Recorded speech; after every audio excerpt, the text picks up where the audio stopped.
Yo, what's up, everyone? Welcome back to the Artist Coaching Podcast. Hope you are doing well. Yay. I see everyone has managed to fix their settings. Perfect. We got the new New pop filters, I guess. Yeah, we finally managed to get in the plop caps. So we all have the same plop caps now. Same Artist Coaching branded plop caps. Looks better, right? Now we still need to fix our lighting, and then we're getting somewhere. And we already have the chat running. We have Gerard Francis. A donation already. Already melodramatic, dropping in again with a $20 donation. Good morning, Brew. What's up, man? Thanks again. Thanks so much. Nice to see you all here. Klaus is here. Bit3, Israel Carter. Hello, Welcome, everyone. Welcome. How are you all doing on this lovely Wednesday afternoon? Are you asking tired. us? Yeah?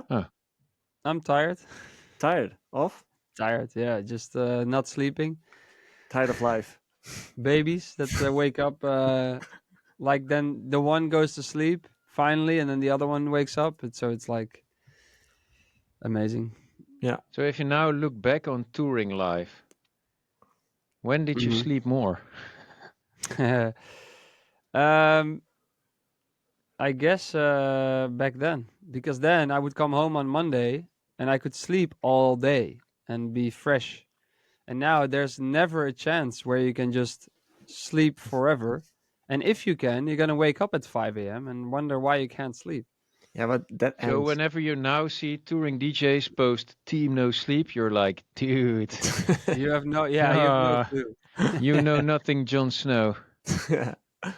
Yeah, it's different. It's a different type of not sleeping. True. But that ends, it's just It ends when you're dead. Temporary. Or dead. Is it death or death? Death. Is that why it's so similar, death and dad? Oh, wow. Wow. Dude.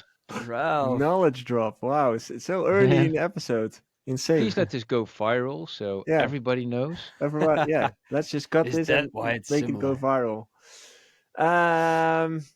Yeah. How about I'm you? really well rested, man. Thanks for asking. Although I'm up early always. Yeah, no biggie there. Okay. For me, I went downstairs with my daughter around 6. Then we fabricated a present for her stuffed animal, which she always takes to bed. There's probably an English word for knuffle, but I didn't know what it was. I think it's stuffed animal. Stuffed animal, and it's a rabbit called Puck. And I asked her, she first asked me, when's my birthday? And I said, it's the 31st of July. And I said, then asked her, when's your stuffed animal's birthday? And she said, 30th of May. I said, oh, hold on then. That's almost now. Let's make a birthday present. So at around 6:15, we were downstairs making a really, man, and I'm full on creative. To be honest, that's my happy place. Going into making shit or drawing. I actually can draw pretty decent, I noticed. Yeah. And yeah, it's cool. Like being creative in different areas as well. Yeah, just like to make stuff. Yeah. No, but I think a lot of creatives have that in common, as in it's not just restrictive to music. It comes in different areas of life as well. I'm so full into it then that it's almost like, Lauren, that's my daughter's name, move over. Yeah, Daddy will handle this. Yeah. I got this. But it's also supposedly something that she can learn something. So yeah, true. Yeah, I I'm found holding this myself out. back. I found this out for myself in like cooking, for example, or doing like how do you say it? Like building stuff, like painting walls. Those What type have of you things. built recently?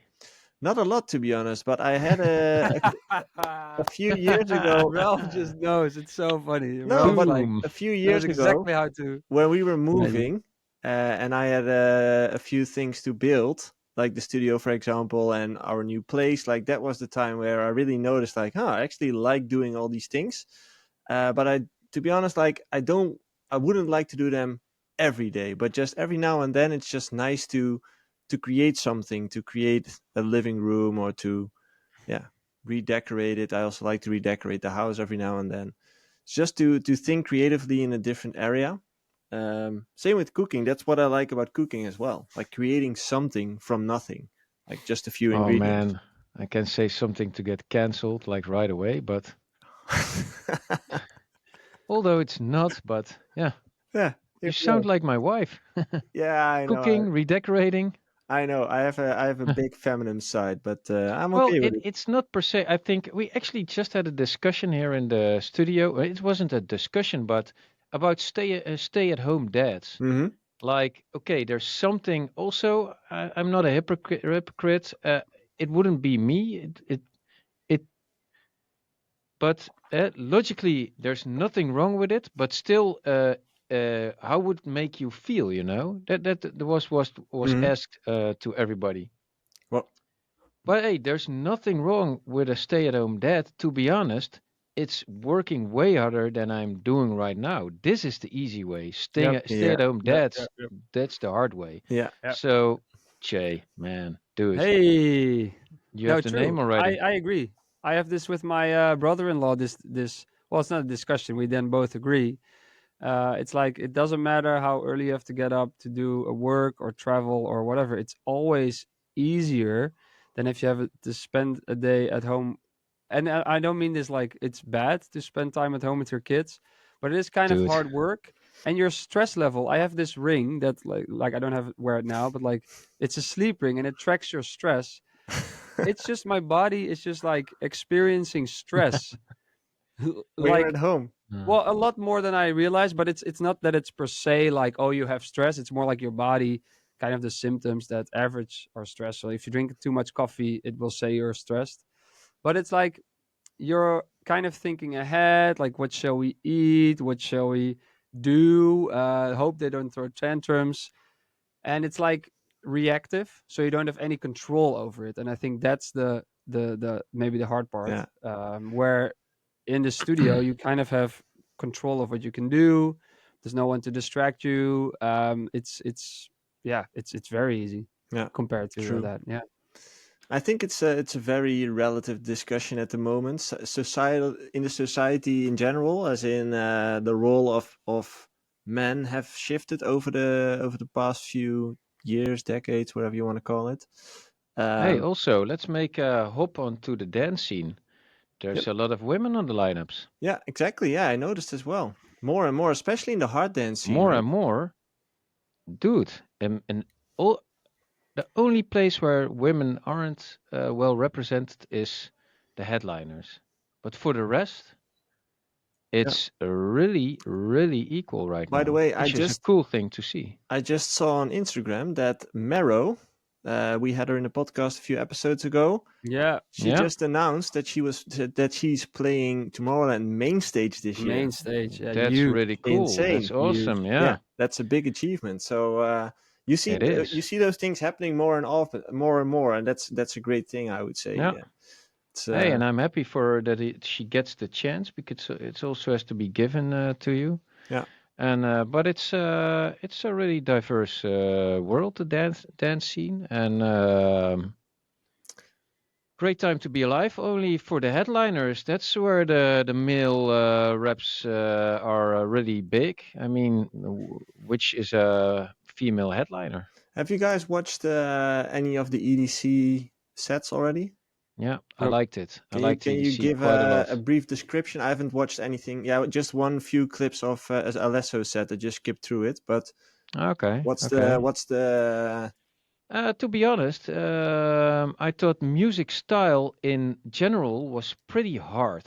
But EDC always had they had the more bass oriented stages, and they also had a decent amount of hardstyle booked also. hmm I think of let's call it the big three, like Ultra is the most conservative. Then Tomorrowland, they like to mix things up a little bit, and maybe EDC, although it's really US oriented, it's for me it's the least conservative of them all. and I liked what I saw quite a lot. Yeah, what I said before, the overall styles were pretty hard.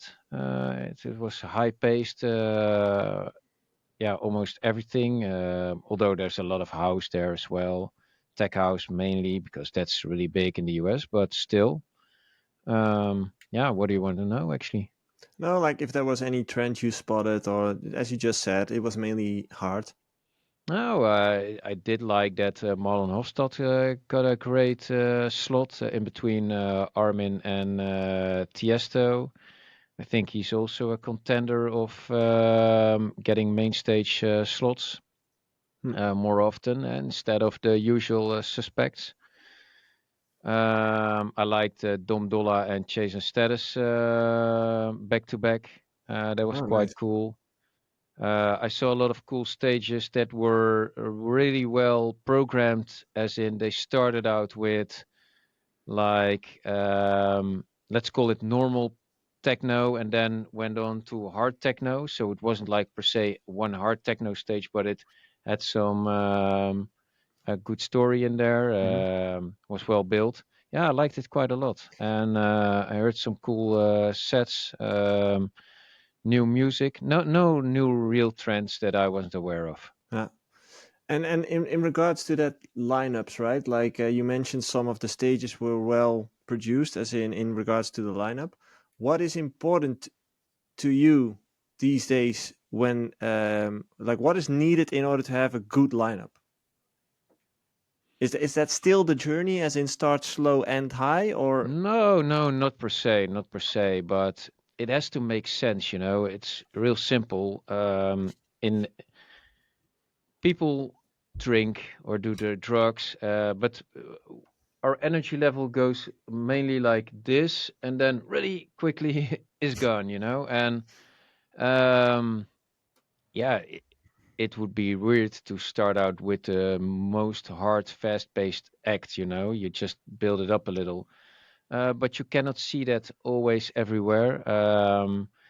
I did like that the main the and they had the fireworks. They had a fireworks like 10 minutes in between two headliners. Let's say there was Martin Garrix, then some fireworks, and then Armin van Buren. Those acts around the fireworks were, yeah, most of the acts around that slot were around 130, 140 BPM. Hmm. They also were placed really good before Martin Garrix. I thought I saw James Hype, who did a lot of tricks, which is also something you can like or dislike. like technical Um, tricks, DJ tricks? yeah, like a lot of records on top of each other. In my opinion, maybe a little bit too much, but I Mm. really like the effort that he made. It's yeah, he goes for a 10 and then maybe makes a 7 in my opinion. But who am I? But still, he goes for the 10, and that's something I really respect. Whereas there's also artists that go for the 7 and make a 6.5, you know. And Yeah. um, no, I liked Sarah Landry was playing the main. It was also cool. But I gotta say, also, they always say you are the headliner, but I mean the crowd just went wild all the time. It's insane. Hmm. It's a really cool festival. Okay. Yeah, I hope to get there sometime again. What about for you, Jay? Is there anything like how does your perfect lineup looks like? J Hardway 12 hours. Um, 12-hour set. no, well, I haven't watched anything of EDC. I do like a diverse lineup, but it kind of needs to make sense. I think that what Ralph also just said, you don't want a huge drop off in tempo or styles, but I would begin a bit housey. I would then go a few EDM acts. I think like Alesso is a good example of what I really like. Martin Garrix is kind of in there as well. You know, he plays a little bit of house, a little bit of progressive, and at the end, I think, yeah, the faster tempo stuff to just like ram it home. Let's say Mm-hmm. um, that probably I would like a lot. but I don't know if I would be good at programming a full main stage lineup. I think it's an art to put a lineup together. It's always logistics. It's all the agents need the best set time for their artist, and it in the end it all needs to make sense. Mm-hmm. Yeah, it's an art. Isn't there like a lot of politics involved as well? Because Yeah, I've heard before that especially when you talk about the headliners and the big billings, there's also a lot of politics involved, as in who ends up like highest, biggest. Like there's a lot of managers involved to make sure yeah, that happens. yeah. True. You have any That's stories? kind of logical, right? There's no shame in that. No, but There's is no there shame, but it makes it really a logistic nightmare, basically. for the Okay, event? yeah, well, for the yeah, of course, everybody wants to close off Tomorrowland. Yeah, why not? Yeah, true. Yeah, Exactly. yeah, and somebody has to yell for you. First off, you yourself. I Hmm. hope when you get the chance, you say, "Hey, well, what do you want to do, Joey?" Well, I rather close off Tomorrowland main stage. Yeah, if you're not saying it, yeah, who else will? Somebody else will. Well, it's a tough business. Mhm. Yeah, we had talks about it all being relative, but yeah, that's like really the case. There's like a gazillion of people that also want the spot you're in, Mhm. also working hard for it. Maybe are even more talented. Have you ever It's heard of elbows work, man. Have you ever heard of a case where artists might have paid to get better billing? Yeah, maybe on shitty festivals, but not on Yeah, the good ones. I've never heard of it before, but I was wondering. Like, sounds like something somebody will do eventually. No, yeah, no. Mostly the headliners get the best slots, and yeah, I don't think there's anybody. I mean, the big festivals. Yeah, what do you have to pay them? Like 500,000? Yeah, exactly. Doesn't make sense. Yeah, there's nobody, and Yeah, they will not jeopardize their brand. The brand is yeah, like holy. true. I last week I was having a conversation with one of my clients, and I was wondering what your thoughts on that topic were. As in, we talked about the whole new side of DJing, as in using the streaming services connected to Rekordbox and stuff. Is that something you already use, Jopke? Like No, the connecting to streaming services? not yet. I think it will be very interesting, but it has to be very reliable. There Mm. must be no error or latency or so like internet in the club or festival has to be good, wired probably. If that's gonna happen at some point, and if that's the case, and you can stream songs quickly, it's very interesting as a DJ because you can make changes, download the new track that you forgot or couldn't before, and interesting for producers where your track literally goes straight to the club. It's available, so Yeah, um, yeah, that's it's a really interesting thing that I think Apple Music now officially started, yeah. launched. But yeah, it has to be reliable, and I often have struggled with Wi-Fi in clubs, trying to post after my set. So like worldwide, then we're talking worldwide, and that's in order to trust that system, it's going to take some time, I I think. believe Beatport already has this subscription model where you can kind of download 1,000 tracks. So you don't necessarily need the internet. I'm not sure if it works like this, but it would make sense. If it's just like with Spotify, right? When you go into the plane, you can download the playlist. So it's stored on your phone, but it's not like the files, you download the files. It's more like you download the playlist, right? You just download the files. Yeah, Yeah, but like it's more on the back end, so it's not like you can access them and rip them. You know what I mean? no, No, If yeah, but it's stored on your phone. Yeah, Yeah, it's yeah, it's somewhere but not stored on as your an phone. MP3 or a wave. encrypted Yeah, properly so that you Yeah, cannot extract it, but ex- it's on your phone. yeah, Yeah. exactly. And I believe Beatport already has an option like that as well. If you take the Pro function, you have like I believe it's 1,000 songs that you can store.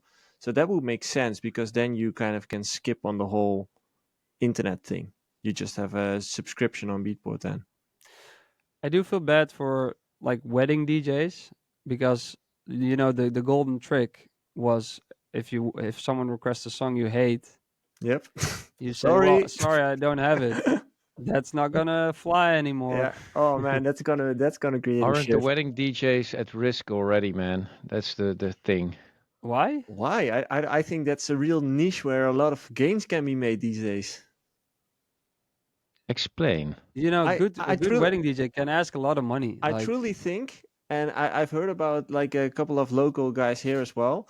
There is we've talked about this last week, like that there's a big gap to fill when it comes down to local bars, weddings. Like there's not a lot of good wedding slash local bar DJs who can play eclectic and all genres and Yeah, but isn't that like one of the easier things to have AI, for instance, step could in? be like there could be sure there could be a few clubs or events where they might use AIs to just play a playlist and have it mixed out, but I think that will break down on the experience, right? Like having a DJ in there. But that's a different discussion. Yeah. Yeah, I don't see that happening that quick, to be honest. If you just want music, you can put up a playlist now as well.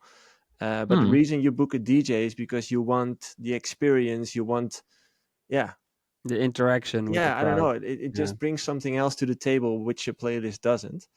And I think one of the bigger problems with playlists as well is that people start requesting, so it kind of becomes a mess. You go from left to right, and there's no real um like no one really controlling the room. It's more like there's songs being played for individual people, but not for the whole crowd. If you know what I mean. It's democratic though. It is. Yeah. Yeah, but a good DJ knows what to play and what not, I think. But I think a good wedding DJ relatively can make more money than like a good bar DJ, because on weddings people Dude. tend to splurge or have more Yeah. budget.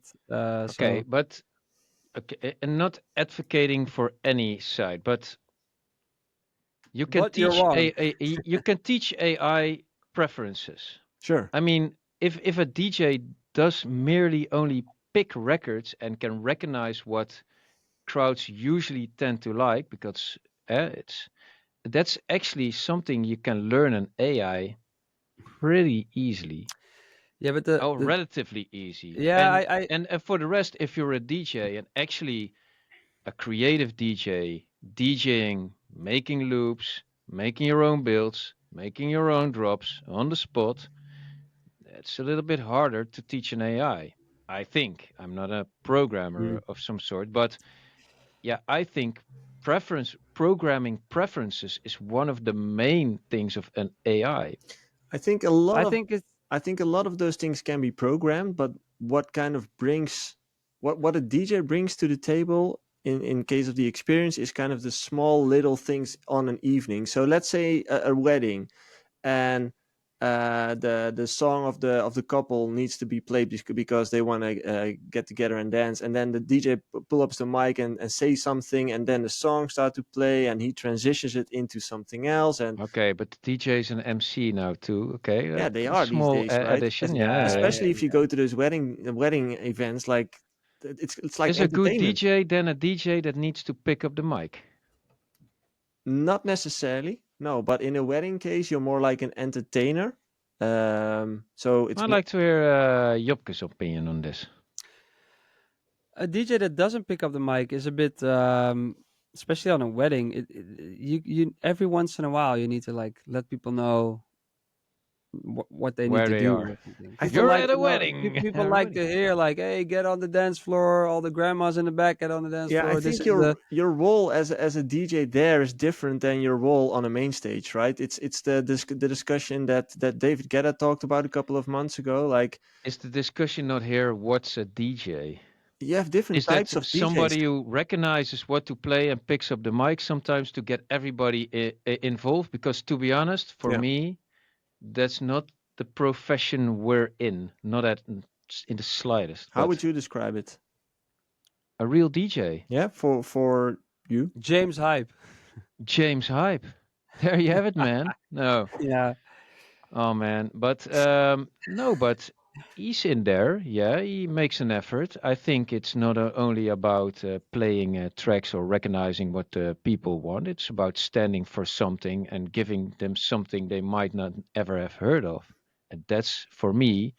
I mean, you can have different thoughts about what's a DJ, but I think in the profession we're in, it's about also surprising everybody, Yeah. doing something that's not heard of, No, getting I agree. creative. Yeah. I I think a good DJ doesn't play what a crowd wants, but Oh what a crowd man. needs. What a crowd needs. That's it. And all the trickery and all the loops and like what James Hype does, respect the skills, but I don't think that adds a lot to what being a DJ really is about. Because I wouldn't like to hear the transition per se. I think it's brilliant when you're at a Carl Cox The set way and a it's like lot of you records, and don't hear. I actually made a picture of a arrangement the other day. If you get an arrangement like that, and we've talked about it before, and I see quite a lot of people still producing like that, you will most definitely hear the transition. Most Yeah, yeah, okay, because it's definitely. mostly a okay, break and a drop. Well, hey, basically, it doesn't have an outro, Yeah. okay. or it What has does like chords in the outro. You will always hear the transition. Yeah. okay? But it's No, more no, like but yeah, I you think can't be an advocate of the one and do the No, other, but right? I'm saying like when you go to a Carl Cox set, it's like you're dancing for half an hour and you're like, wow, I didn't really hear any transition. And if you go to James Hype set, and I've seen his set at Tomorrowland, it's impressive, like skill wise. But I am as a audience member, and that's not my taste because I don't like to be reminded of what's happening. I like to be taken No. into a bit of a journey.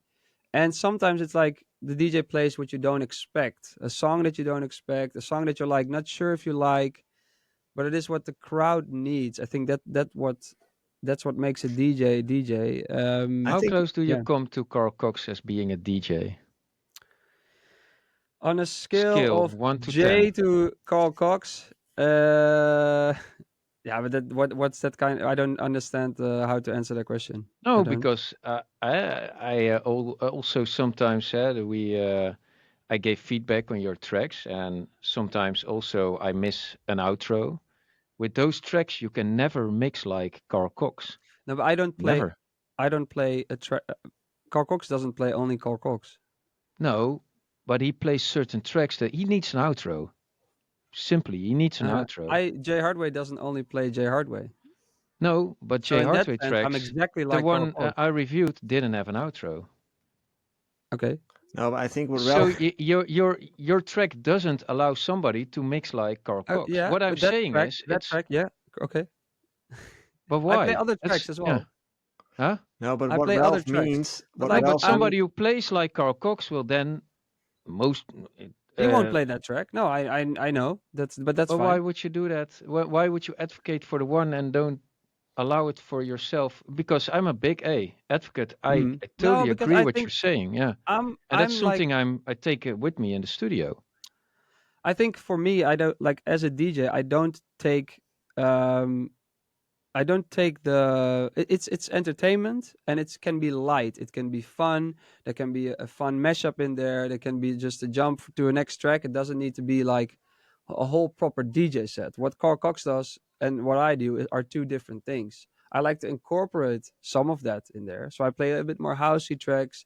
I have tracks that play longer than a 16 bar drop as well. You know, I let there's Yeah, cool that's transitions in okay. there, but sometimes it's hey, put your hands up, and that's sometimes it's more simple, and I like that it can be all of those things, and I'm Totally enjoying true. it when I like hey, put your hands up, and I play like electric elephants, and people are like jumping, and then I go to Mhm. another track where I enjoy a transition that I make where the crowd is probably like just vibing, and I think that's why I maybe am not a let's say fan of James Hype because it's like there's so much like look at this is what I'm doing this mashup that's so like distracting from the actual music I guess so I like to be in between James Hype and Carl Cox. I Well, think you Hey, are. I think the answer you gave is there are certain different types of DJs, and you don't have to It's agree an with. interesting Yeah, discussion. it is, There's but no it's real more like, definition of a DJ. That's basically the yeah, conclusion, if you're and playing everybody on, can fill it in the way they like. yeah, I if you're on a totally main agree. stage, you're a Yeah. different DJ than you are at a wedding, and if you are playing in a local club, you're a different role than you have on a main stage. It's always different. So, but I No, would but as an advocate artist, I for mean, wedding I look at the DJs. Plop Cup. You gotta have a vision for it to be, and it has to be in everything, in how you look, the Mhm. feel, your tracks, and your sets, and it has to breathe that what you like and how you envision it, Yeah, but and it can be either way. yeah, but I think a wedding DJ can also have a vision, as in a wedding DJ shouldn't doesn't necessarily wants to end up on main stages, and his goal or his vision is to give people the best night of their life because it's their wedding, and he does that by entertaining and taking the mic and asking grandma to come up to the dance floor and creating moments, right? Like very personal moments, intimate moments over what a main stage DJ would do is completely different. So I think it's more like What what does your, a main stage DJ do?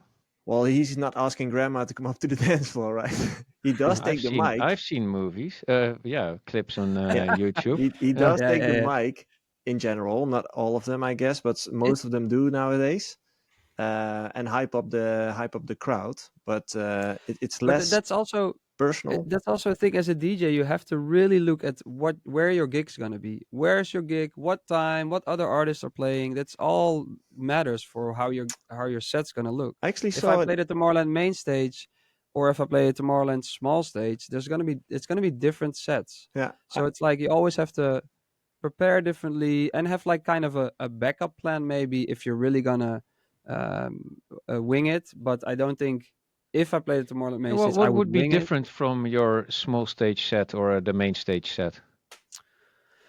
Main stage, there's a bigger audience, so there's more to work with. You can choose different songs where like I know they're gonna sing with me. Whereas if you're at a stage where there's 1,000 people or 500, it's gonna be different. You're not gonna hear everybody sing. Not everybody at the small stage. It's just the atmosphere is different. So you would select tracks differently, plan your set a bit differently. maybe more Um, experimental in smaller stages. yeah, and have kind of like main stage. I would probably plan ahead. I would have like from front to back. This is what I'm going to play. These songs at least. But on a smaller stage, I would like to have a.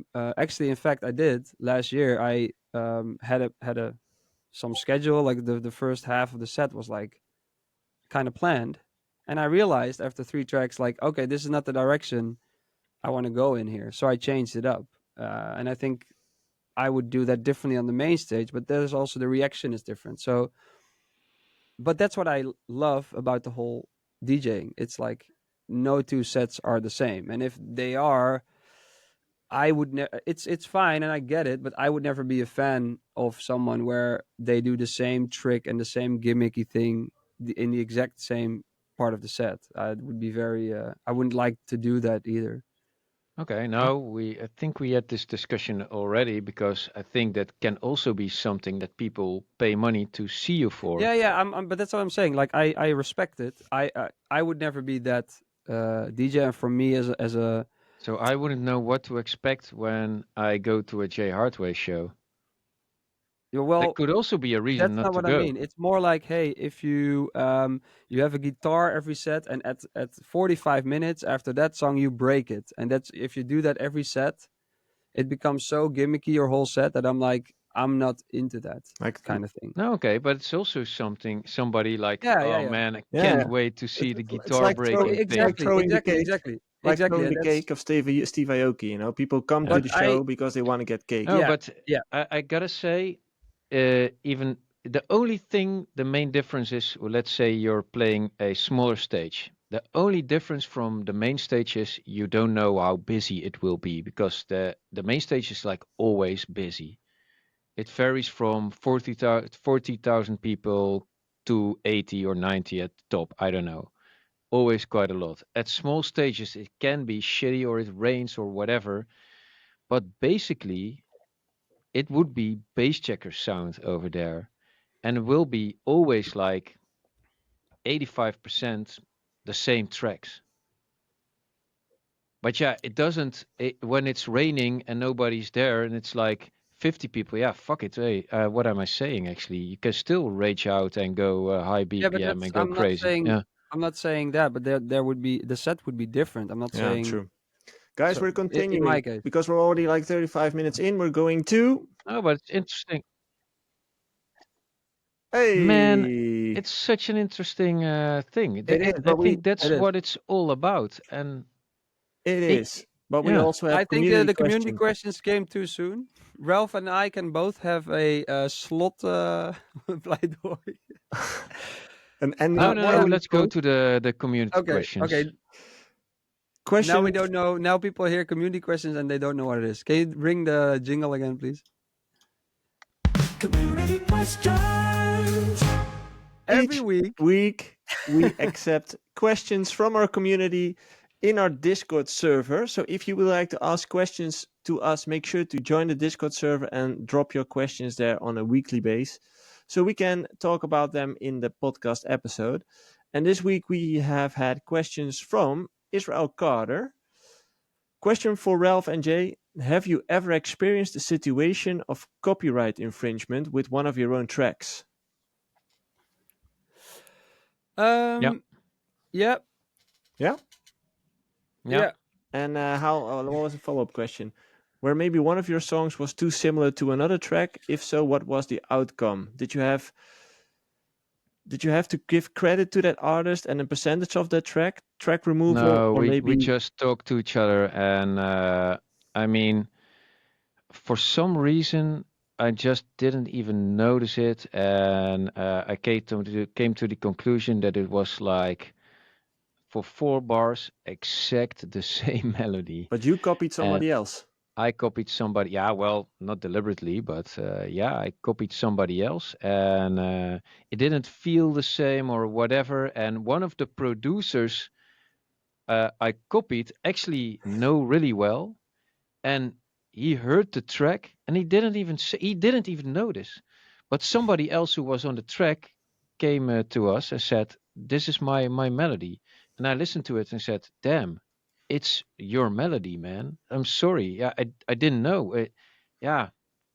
And he was okay with it. I think also the response, it wasn't deliberately copied. It didn't also feel like the original they had. And yeah, it can happen sometimes that you just have the same melody. Yeah. Yeah, I had a track, and as soon as I released it, Julian Jordan was in a group. I was in a same group chat as him, and he said, "Hey, whose track is this? It's the same as my track." And I'm like, "Oh, well, that's my track. So let's talk about it." Because I would wonder what the story was. So he said it's the same as my track. A track I don't remember the track. I think mine was CO, but doesn't matter. So I listened to it and I was like, well, there's a whole different feel to my track. There's a whole different instrumentation, different tempo even. But I do see the chords is the same 3 chords in a different key. But I was like, that's not copying. To be honest, claiming So what we chords did is a hard one for me. what we did was because I was like, hey man, I'm sorry, like I didn't mean to copy that. I know your track, but I didn't copy it. I didn't try to copy it.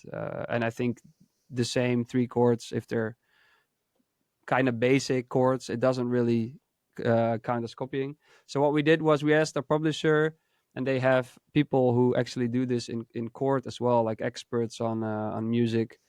And we had someone just analyze the two, like, hey, is this infringement? Is this copying?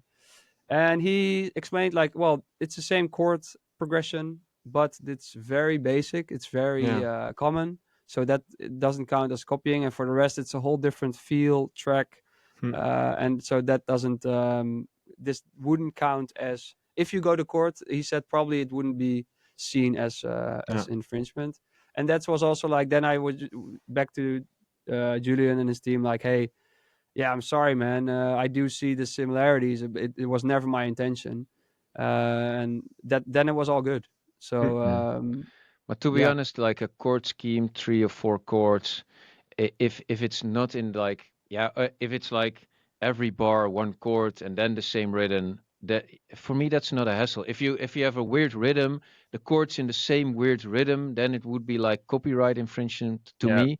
But I mean, claiming chords, Yeah, that's that's tough. quite a It's stretch. it's Yeah. it's like the famous four pop chords. They're in so many songs. Mm. Then it becomes just a thing of it's too common. It's not that, and basically it's like, well, your track isn't that special, you know. Yeah. But yeah, it's. I think it's what I heard this about Coldplay as well. They had a thing where they kind of copied a guitarist with "Viva la Vida," and they dropped the case because they were in touch, and the guy liked Chris Martin or something, and they were probably just Yeah.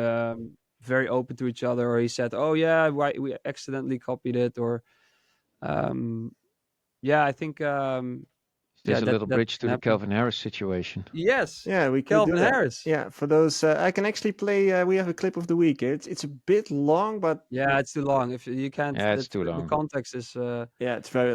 too Let's long. just. Okay, but If everybody if we explain it, probably chicane. everybody knows by now what it's about. Like it's about the new Kevin Harris song, and there's a clip that went viral from a guy called Cascade. What was it? Chicane, Nick Chicane, and he claimed that Calvin Harris, yeah, copied the track of him, and then Calvin Harris replied with another video where he explained that it wasn't copied. So, what are your thoughts on it? Well, I really loved Calvin Harris's response. What you loved about it? Chicane, he showed like, hey, this is my track, and if you cut up this little piece of my track and then loop that part, it becomes the Calvin Harris track. That's funny on its own because it's a guitar sound, and Calvin also says like you didn't invent the guitar. It's actually a different chord that's being played, which is funny, and the rhythm is totally different unless you cut that piece out and then. So what Calvin Harris did was have the original guitar loop and then his track, and then you hear there's no similarity. What is he talking about? That way you can almost copy every song that has a guitar in it and have that rhythm in. So I very much sided with Calvin Harris there, and I think what could be said is if the original producer was like, yeah, it's kind of similar, and I feel honored that I'm inspiring someone like Calvin Harris, but it's a shame to see Chicane go online and like trying to ruin Calvin Harris because he said like something in a response like, yeah, and Calvin Harris is ruining his career by with this immature response, and I'm like, have you looked at Calvin Harris's career and all the records he broke? I mean, yeah, I thought I was very much on Calvin's side, and I Calvin seems like a really nice guy, and he was actually pretty pissed off. And I don't think that happens fast, but that's just the image that I have of him. Yeah, but I think as a Um, creator, if you really didn't copy it consciously and it doesn't really sound the same, I can see why you get frustrated, right? Like you yeah, feel like, dude, why would you say this? Well, it does sound a bit the same. It's also, I think, a little bit of a wink to that kind of sound. So Yeah, in that that's what I respect, can there's see. a Yeah, similarity. But in my opinion, that's always genius to do. And I know you don't know Peggy Goo, Joey. That was I know who she is. painfully noticeable last week. well, But She's the no, girlfriend she of also Martin had, Garrix, right? yeah, the new flame. But no, she uses the ATB sound in her Yeah. track, and I actually like those uh, grass backs from what once was the early mhm. dance scene stuff, or Yeah, earlier but dance scene stuff, and I actually like the wink to the chicane track. Maybe I'm not sure if it's intended, but if it's intended, I think it's really cool. yeah, and I think Calvin Harris was probably inspired and was looking for that kind of sound, but then Oh, got that so vibe, angry when. because it's one hell of a vibe. And there's Yeah, yeah, nothing exactly. wrong that the vibe is being brought back. No, no, It's and I think actually just really flattering for chicane, and I also didn't think there was any plagiarism in there. no, but I think if Chicane just responded like that, and not chicane was very immature, I think, and that made Calvin Harris angry. So I think it's a shame. They could have been like come better out of this. Chicane. Actually, Never a I good should be the idea one, to do it online, you know. No. but I should be the one complaining to Calvin Harris Yeah, because I definitely. think Oh yeah. I'm still not sure of this. I told you guys before Yeah. that if everybody that's listening, go check out Hardway Bootcamp, and then go check out Dollar Signs by Calvin Harris. I think he sampled my lead from Bootcamp. I can never be sure, and I would never give him shit for it because I actually would be honored. But I think he did. So I hope Calvin Harris finds this. Just post it. Post it. We'll clip this. We'll post it I online should and see maybe if he post if it, he but hi- I would be honored. But the only thing is, it was released on a label. Suits run labels, so Suits, if they're gonna find out, I'm like, no, You can Calvin sample a Harris, sound, there's no right? problem. There's no problem, Calvin Harris. And then the label would be like, yeah, but there is a problem because we own half of the master or the exploitation rights. So Yeah. there is gonna be a problem. So that's True. don't clip this. Okay, next question is from Mikey Foden. Question for you Read in. guys. How would you categorize your sound nowadays? Is genre relevant in this age, or is everything blending together? The lines have definitely been blurred between techno and trance, mainstage and big room. Well, big room is kind of non-existent anymore. Dare I said it? Or evolved, how you want to say, but doesn't sound like big room anymore. But yeah, blurred lines. That's true. But I think, yeah, it is important though to be clear about what you stand for. And also, if you want to get booked, also promoters want clarity. Like, what am I booking? Am I categorizing him or her as a techno DJ or a hard house, a bounce future house, or whatever, you know? Yeah, they also want to call you something, you know? Yeah, Yeah. true. It's one of my pitfalls, I think. I never defined what my sound really is. People do hear like I can make different sounds, and it can still sound like me, which I always find very interesting. But I think that's one of my pitfalls where it is hard to pinpoint what is the J Hardway sound, Mhm. and then you get that thing of it is then difficult to sell yourself to promoters and stuff. So I do agree with Ralph there, but then again I'm not like gonna try to pinpoint myself on I've tried it. It's difficult, becomes unnatural, and I really want to still make good music. Martin And I think that Stevenson in the live chat helps you with this problem. He says you make Hardway house. that's it. That's it. That's it. Or Just coin that term and Or own a Hardway it. house. genre on itself. Exactly. Hey, Own it. Hardway House, man. That's You actually cool. Start a label, do your thing. I started a label. Run with it. Oh yeah, you started a label. That's true. Rebrand it. Hardway Music. Oh, What do you you release? started a label, Hardway yeah. House. Rebrand it. Do your Soft thing. launched the label, so it's not like Yeah. fully. Question from Jelly Boner. There he is again. Hey, I have a small confession that I need to get out to get my inner relief, and I want to get your thoughts on. I'm a fraud and I have absolutely no talent or originality. I mainly copy sound design and arrangement of other songs and combine them with new different concepts. The only real talent I have is the discipline to show up and push through. For me, the translated Chesto saying better stolen well than self-made bad really is my entire work ethic. When I work without a reference, I completely feel lost. What are your thoughts on that? It's kind of like steal like an artist, as in, Yeah, you well, fit right in this industry, man. yeah, man, you're me. You're describing me. I'm actually like that as well. But it's also there's some creativity in that as well. I mean, we're not reinventing the wheel all at once again, like almost nobody does. It's about hearing stuff that you can combine that makes it and stuff that already Yeah, exists interesting again. And there's no yeah. shame in that. You're House like music came from describing me sampling.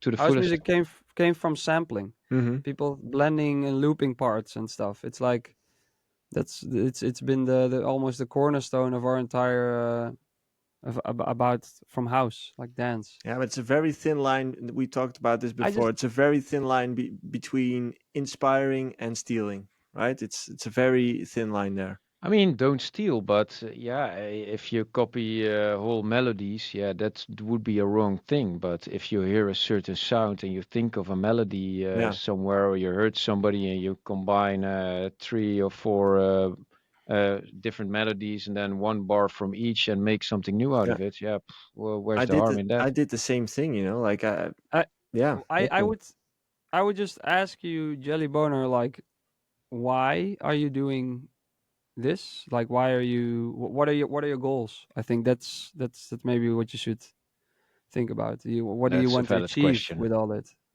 That's just what when I hear your whole story, I'm like, okay, that's not a shame. By the way, I don't think it's really strange what you do. But just what is your end goal?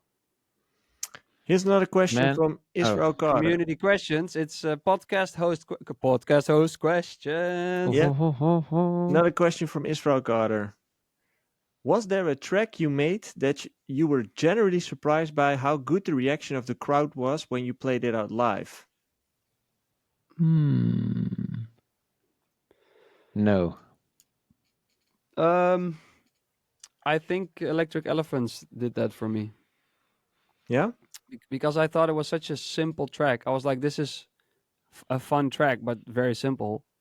But then it kind of started living its own life, and even before people knew it, there was something that then just resonates. yeah, It's the magic of music that sometimes some melody just or a sound or the combination of that resonates with most people, and then yeah. you feel a big crowd, like something happens. I think that's such a cool thing to see, even without them knowing the music. If something can just resonate, it's yeah. I'm not sure if you guys have this too, but I always had like a couple of tracks that were unknown. Like they were out, they were released, but these were these unshaped diamonds that nobody really knew, but they were great. And I always play them in my set, as in, just as you said, Jay, like it, they just always worked, but nobody knew the track. It was just a certain vibe or something that they brought to the dance floor, which really resonated with people, but it wasn't a hit. It was just the track. And I had like a couple of them, like But maybe, there's a distinction between good tracks and effective tracks. yeah, it's a good one. Yeah. Yeah. Yeah, so that's definitely. I I I don't think I was any surprised by the result. Not really. No. A Samba remix.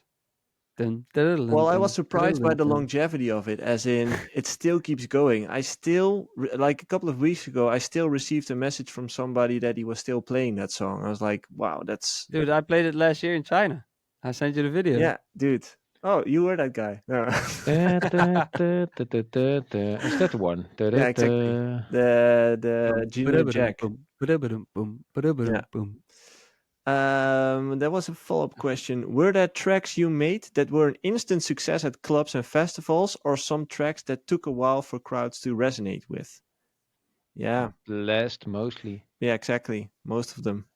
Still, I mean, you sometimes expect with the release that it will just go and get traction, but what we've seen with blah blah blah, wake the fuck up, they're actually doing really well, and they've been out for almost half a year right now, and they're now peak streaming. Yeah, takes a while to grow on people. And also, I see a lot of people picking them up.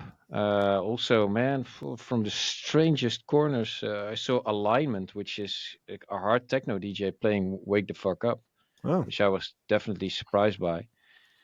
that's interesting. But usually takes a while. Okay, Yeah, guys, do you have anything to shill this week? Any exciting updates? we're doing an album. Um, Okay. Let's do it.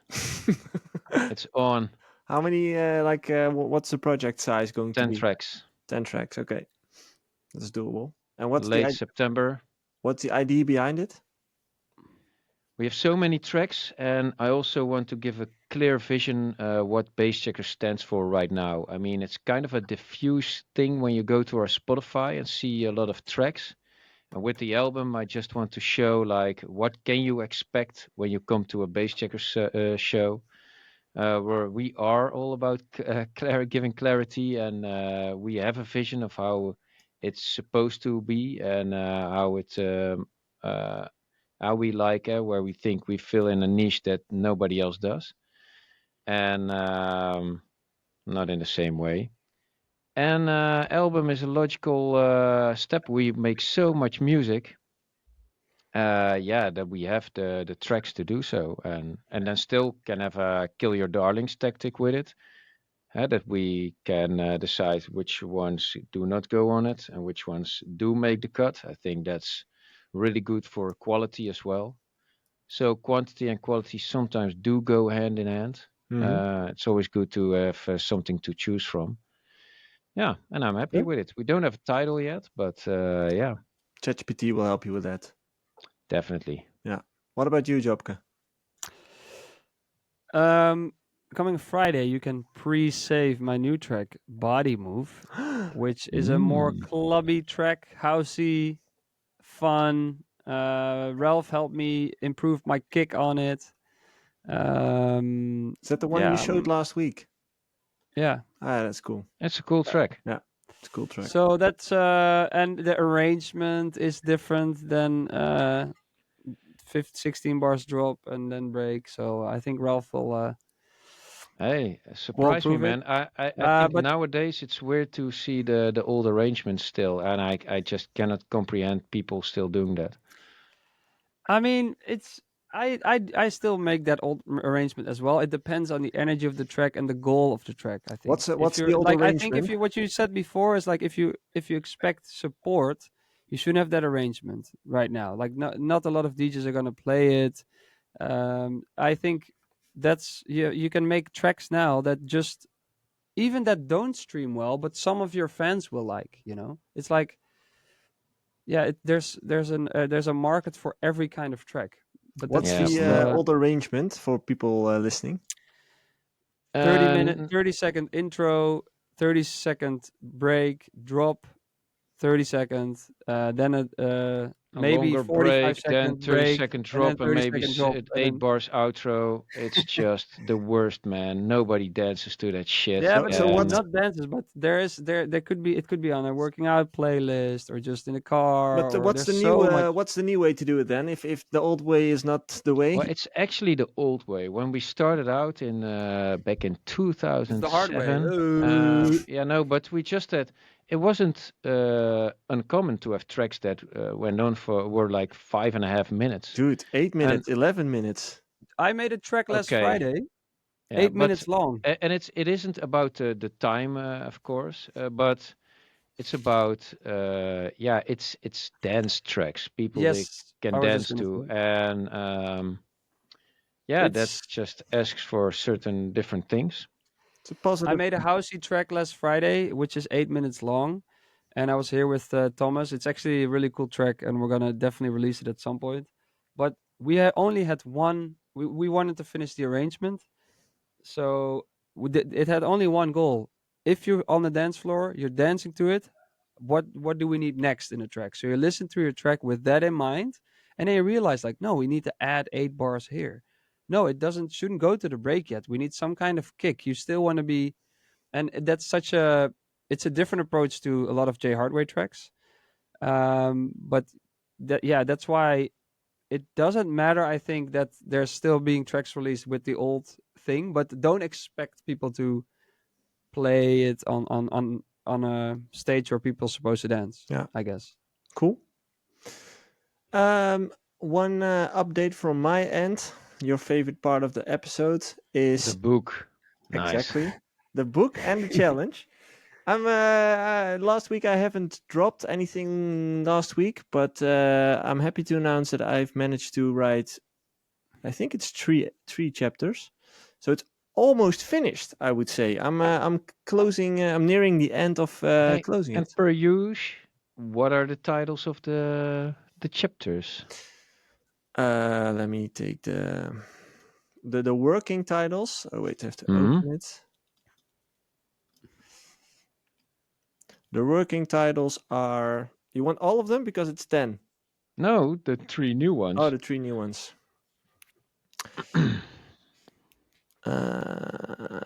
Scrolling down, I have 45 pages already. Like, it's quite a lot. I'm not sure which one I last dropped, but chapter 6 is discipline over drama. Chapter 7 is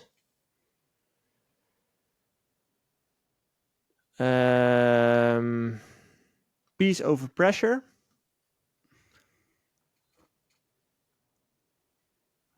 Chapter 8, independence. He can write, but can he read? Yeah, I'm just scrolling here. Chapter 9 is redefining success. And chapter 10 is the boring life is the dream life. Can I Full circle. have Man. one quote that you just need in there, or maybe for the end of this episode, just an inspiring quote? Which is in the book, As or what? soon as you feel angry, lift weights. Oh, dude, it's What? It's up there? What? You knew. What a coincidence. you knew. Anyway, I have this inspiring quote above me. You can which, read that? Yeah, now I can see. It says, "As soon as you wake up, hydrate. As soon as Oh, you feel." you're not angry much then. No, not really. Exactly. bruh. Burn. That hurts. That hurt me. Even. Yeah, I'll just stop talking. Anyway, we will be back next week, same time, same day. Thanks everyone for tuning into the live stream. We appreciate you all. Thanks again, Melodramatic, for the donation. We definitely gonna get some coffee of that. I will drop the update of the book in the Discord later today, and yeah, hope to see you guys next week. Bye bye.